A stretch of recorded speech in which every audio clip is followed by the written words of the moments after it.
Basically ये question tough तो बिल्कुल भी नहीं है. Pause the video and try to solve it.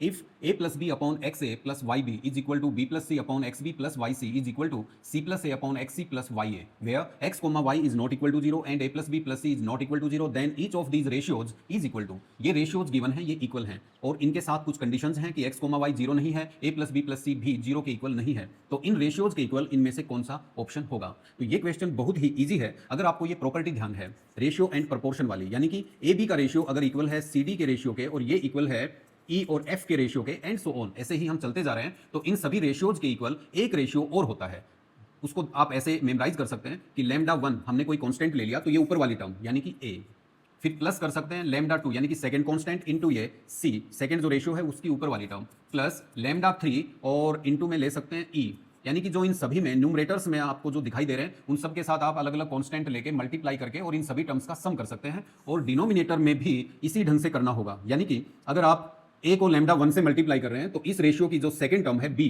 उसको भी आपको लैम्डा 1 से ही मल्टीप्लाई करना होगा. और यहां प्लस कर रहे हैं तो प्लस करना होगा लैम्डा 2c. तो जो c के डिनोमिनेटर में जो टर्म है यानी कि c और d का जो रेशियो है उसकी फर्स्ट टर्म c है, सेकंड टर्म d है, तो d के साथ आपको लैम्डा 2 लिखना पड़ेगा क्योंकि c के साथ आपने लैम्डा 2 लिया है. तो lambda 2d plus lambda 3f and so on. ऐसे ही आगे और भी टर्म्स होती तो उनको इसी ढंग से हम एक्सप्रेस करते. तो यहां पे हम इसी प्रॉपर्टी का यूज कर सकते हैं. इसका यह मतलब हुआ कि इन तीनों रेशियोज के इक्वल क्या होगा, हम इनके जो न्यूमरेटर्स हैं इनको ऐड करते हैं, यानी कि ये जो रेशियोज गिवन है इनमें जो फर्स्ट टर्म गिवन है इन सबको हम ऐड करते हैं, यानी कि a plus B plus B plus C plus C plus A. और डिनोमिनेटर में क्या होगा, न्यूमरेटर्स में हमने ऐड किया है तो डिनोमिनेटर्स में जो टर्म्स हैं रेशियोज की उन्हें भी हमें ऐड करना होगा. और इस केस में हमारे जो लैम्डा 1 लैम्डा 2 लैम्डा 3 हैं ये तीनों 1 के इक्वल हो जाएंगे. तो हम इसी प्रॉपर्टी को यूज करके इसको सोल्व कर रहे हैं.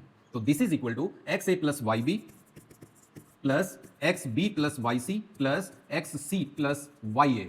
This can be written as A को ऐड करें तो 2a, b 2b, c होता है 2c, तो 2 कॉमन ले सकते हैं, a plus B plus C divided by नीचे xa plus X B plus X C, तो इसमें हम x को कॉमन ले लें तो a plus B plus C आएगा. Similarly ya plus Y B plus Y C, तो y को कॉमन ले लें तो a plus B plus C आएगा. यानी कि नीचे पूरे एक्सप्रेशन में अगर हम a प्लस बी प्लस सी को कॉमन ले लें तो इनटू में बचेगा x प्लस वाई. अब हम a प्लस बी प्लस सी को a प्लस बी प्लस सी से कैंसिल कर सकते हैं तो इसकी वैल्यू आ जाएगी after simplification 2 upon X plus Y. इसका यह मतलब हुआ कि इन तीनों रेशियोज के इक्वल जो रेशियो होगा वो 2 अपॉन एक्स प्लस वाई होगा और ये हमारा सेकेंड ऑप्शन है.